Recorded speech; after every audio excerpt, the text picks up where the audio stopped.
Okay, folks, so we're carrying on with the Christmas Carol, and we are looking at Stave 4, the last of the spirits. So the Ghost of Christmas Future has already arrived at the end of Stave 3, and we talked about how that sort of is speeding up the time and creating this kind of pressured sense that Scrooge's time is running out. So the phantom slowly, silently approached. When it came near him, Scrooge bent down upon his knee. From the very air with which his spirit moved, it seemed to scatter gloom and mystery. So gravely means seriously or alarmingly, and the fact that Scrooge sort of bends down on his knee suggests that he's maybe praying for forgiveness, he wants God's help, or he's sort of submitting and accepting what the ghost is asking him. But either way, this is showing that he's sort of very fearful of this ghost.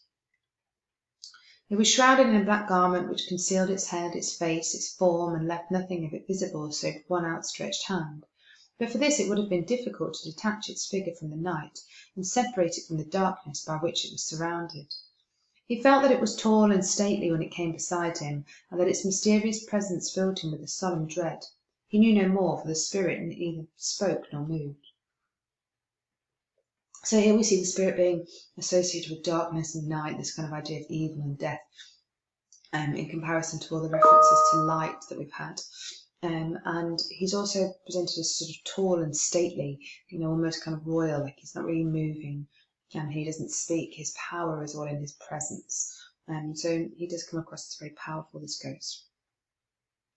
"I am in the presence of ghosts of Christmas yet to come," said Scrooge. The spirit answered not, but pointed onward with his hand. "You are about to show me shadows of the things that have not happened, but will happen in the time before us," Scrooge pursued. "Is that so, spirit?" The upper portion of the garment was contracted for an instant in its folds, as if the spirit had inclined its head. That was the only answer he received. Although well used to ghostly company by this time, Scrooge feared the shape so much that his legs trembled beneath him, and he found that he could hardly stand when he prepared to follow it. The spirits paused a moment, and observing his condition, giving him time to recover. But Scrooge was all the worse for this. It thrilled him with a vague and certain horror to know that behind the dusky shroud there were ghostly eyes intently fixed upon him, while he, though he stretched his own to the utmost, could see nothing but a spectral hand and one great heap of black. "Ghost of the future!" he exclaimed, "I fear you more than any spectre I have seen. But as I know your purpose is to do me good, and as I hope to live to be another man from what I was, I am prepared to bear your company, and do it with a thankful heart." He gave him no reply. The hand was pointed straight before them. "Lead on," said Scrooge, "lead on. The night is waning fast, and it is precious time to me, I know. Lead on, spirit." So here we can see that the Scrooge is starting to change. He says he hopes to live to be another man from what he was, and he wants to do it with a thankful heart.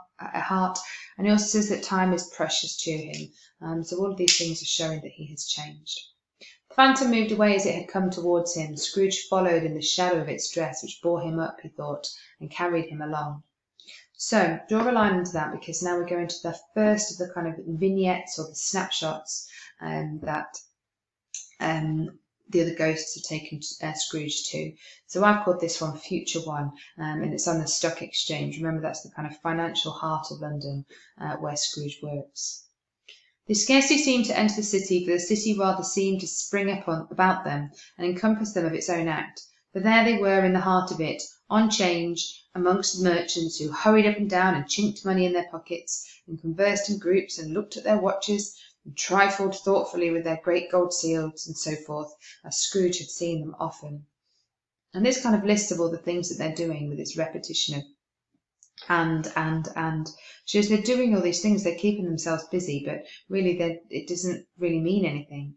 They've only got time for themselves. So this is kind of emphasizing sort of how self-centered they are, really.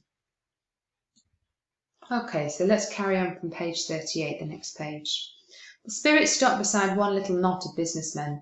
Observing that the hand was pointing to them, Scrooge advanced to listen to their talk. "No," said a great man with a monstrous chin, "I don't know much about it either way. I only know he's dead." "When did he die?" inquired another. "Last night, I believe." "Why, what was the matter with him?" asked a third, taking a vast quantity of snuff out of a very large snuff-box. I thought he'd never die. God knows, said the first with a yawn.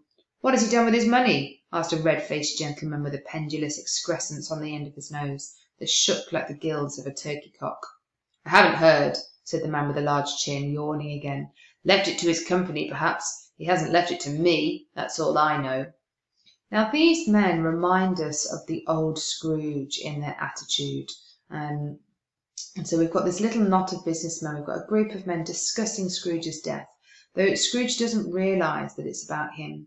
And the way these people are presented, firstly, we've got this great fat man with a monstrous chin, kind of symbolising his greed.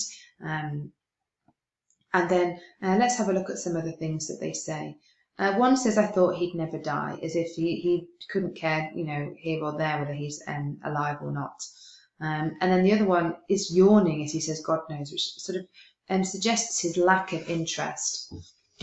And then another one says, what has he done with his money? And the fact that he's only concerned about his money suggests this idea of, coveting, wanting what other people have got. Maybe he's hoping that he's going to get this money.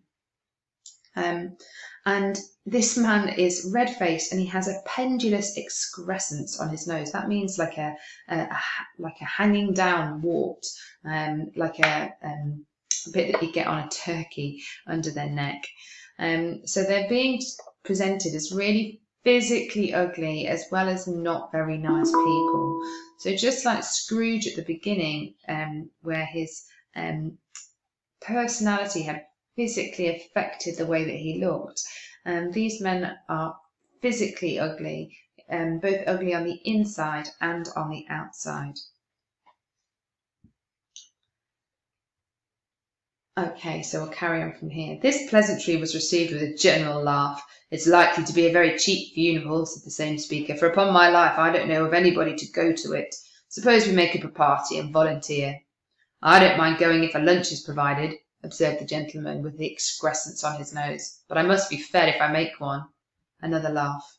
Well, I am the most disinterested among you all, said the first speaker, for I never wear black gloves and I never eat lunch, but I'll offer to go if anybody else will. When I come to think of it, I'm not at all sure that I wasn't his most particular friend, but we used to stop and speak whenever we met. Bye-bye. Now, this is just emphasising Scrooge's loneliness. He has no one to go to the funeral, so it's going to be cheap because he's not going to have to pay for a kind of, the gathering afterwards. But they're saying they'll go if lunch is provided. So again, this is very selfish, very greedy. It's all focused on gain, what they can get for nothing. And the whole point of this is to remind us to have a meaningful life, to lead a meaningful life, so that people don't reflect on our life in the way that these men are reflecting on Scrooge's life. And I think the thing here is that his life seems like a complete waste. He's not had an impact on anybody. Okay, we're going to stop there because that's the first bit from Stave 4 of A Christmas Carol.